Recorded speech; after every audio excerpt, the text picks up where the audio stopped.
I've spent a lot of time lately just listening to agents, and there is a common pattern I'm seeing.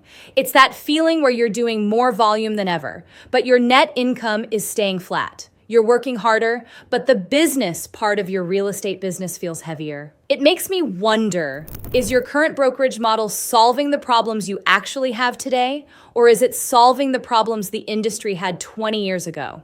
Now, before we dive into the math, if you find this kind of analytical breakdown helpful for your business, go ahead and hit like, comment your thoughts below, and subscribe. It helps me know which comparisons you want to see next or pain points you want solved so we can keep building these tools for you. Let's talk about the path you're on. So two of the most significant models in our industry is Keller Williams and Real Brokerage. This isn't about which one is better. That's the wrong question. The right question is, which one is the right tool for where you are trying to go? Because for a long time, the industry was built around a specific type of support. Keller Williams essentially created the modern agent-centric brokerage. They recognized early on that the agent is the brand. They built a solid infrastructure around training and physical market centers. Walk into a KW office and you feel that energy straight up. There's a broker in an office, a training room for new agents, and a local community. For an agent who thrives on physical proximity and a traditional mentorship environment, that setup is an asset. Meanwhile, we see the evolution of that model with Real Brokerage. Real looked at the cost of those thousands of physical offices and realized that for a certain type of agent, the one who is already mobile, already tech savvy, that physical office might actually be a form of friction. By removing the overhead of the brick and mortar footprint, they are able to shift the economics back toward the agent. Let's look at the actual numbers, because the math tells a very specific story about where the money goes. Generally, at KW, you're looking at a 70-30 split. But when you factor in the 6% franchise royalty, which caps at $3,000, and a typical high production market center cap of $19,000, your annual cost of seat is $22,000. This money funds the local staff, the building, the regional leadership.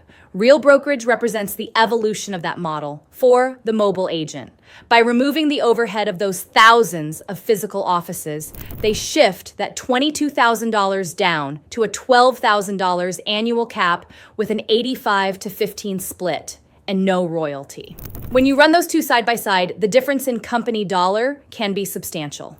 For a capping agent, that's about $10,000 a year, nearly $1,000 a month, staying in your business to fund your own marketing or your own systems. But it isn't just about what you pay, but how you build wealth. Keller Williams has profit share, which is a legendary system that has paid out over $2 billion. But it's important to understand the mechanism. It's paid out of the profit of a specific office. If your local office isn't profitable that month, there's no profit share to distribute. Now, Real uses a revenue share model.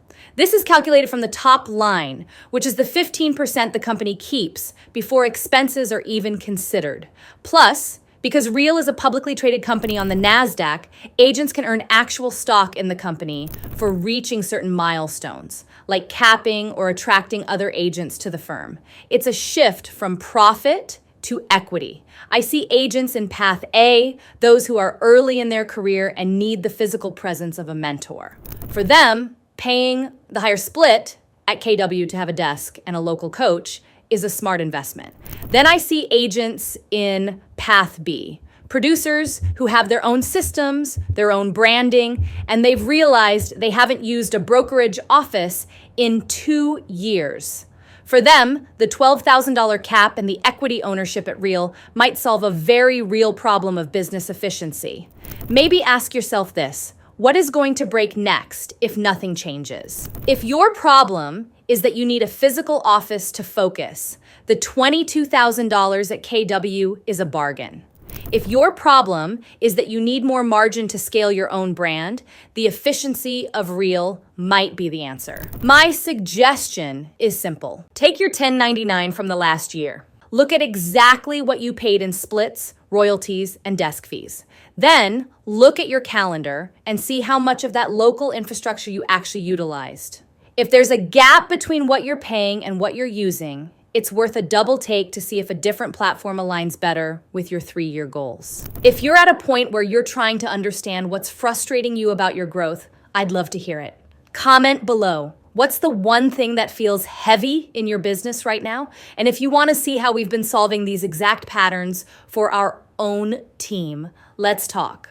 I'd love to have a quick 15-minute conversation to see if we're solving for the same things. Don't forget to subscribe for more, and I'll see you in the next one.